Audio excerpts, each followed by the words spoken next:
little kitty cats, and welcome to another book review. Today I am going to tell you about one of the books written by a writer who has gotten a lot of shit for some of the stuff she's written. This book is The Host by Stephenie Meyer. Stephenie Meyer, you will probably know as the writer of the Twilight series. As you can see, this book is completely, it's falling apart. This is because I was reading it while I was in Los Angeles, and at a certain point I got in the bath while reading this book and dropped this book in the bath. My cat wants to get in the room. The Host.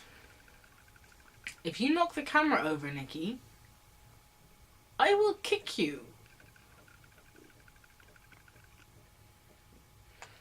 The Host. It's about aliens that take over our minds, but don't always take them over completely. They take over our whole world and whole society by just taking over our minds and bodies. But the humans resist that. So there's a huge resistance going on. But also the mind control isn't absolute in some cases. You can recognize people who have these aliens in them by the rings around their eyes, like you can see on the cover. This one is shiny. Look how shiny the ring is. One of these aliens is placed in the body of Melanie Strider. But Melanie is very strong-willed and is still there and kind of doesn't have control over her body, but is there having conversations with this alien they call Wanderer, making Wanderer see humans in a completely different light. All this stuff happens, and Melanie was part of the resistance, and now she has to go find the rest of the resistance because she kind of knows where they are but not sure, and Wanderer wants to help and wants to know what's going on and see the humans from a different light and then help them. It's very, very well written. This book, I'm suddenly thinking, is not young adult fiction. It's written for grown-ups, actually. It's a grown-up book with, well, it doesn't really have more mature themes than Twilight. It's just a little less sappy. Mickey, making a video for YouTube here. So it's very, very well written. And they did make a film of it, and the film isn't great because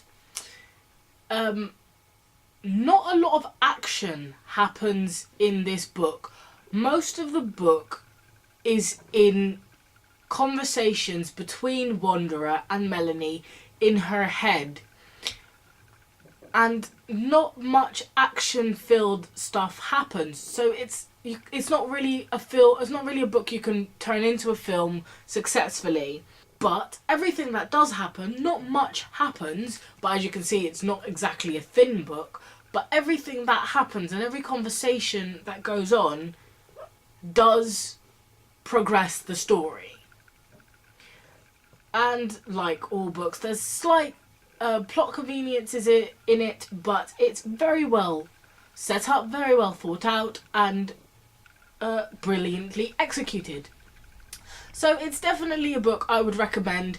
Maybe not for some of the younger readers among you. I read this when I was 16 and I really enjoyed it. I wouldn't really recommend it for people under 16. I can't even think why. I just know that it's aimed at more mature people. But yeah, I don't think it's quite as interesting when you're a bit younger. So I would recommend this. I will probably be talking about the Twilight series at some point, but yeah, I thought let me start with this one because people will be prejudiced against this because of prejudices against Twilight, while this is a really good book, really good story, completely separate from Twilight. So yeah, Nikki, what are you doing? So yeah, give it a read, and like they say, come on, I'd say give the host a read and keep purring. This is my little gorgeous prince, Sir Purrs a lot. His name is Nick, though I call him Nickle Pickle Pumpkin, or Pumpkin, or Pickle, or Pickledy Pumpkin, or Sir Purrs a lot, or Prince Purr, or Archie, sometimes. He's great.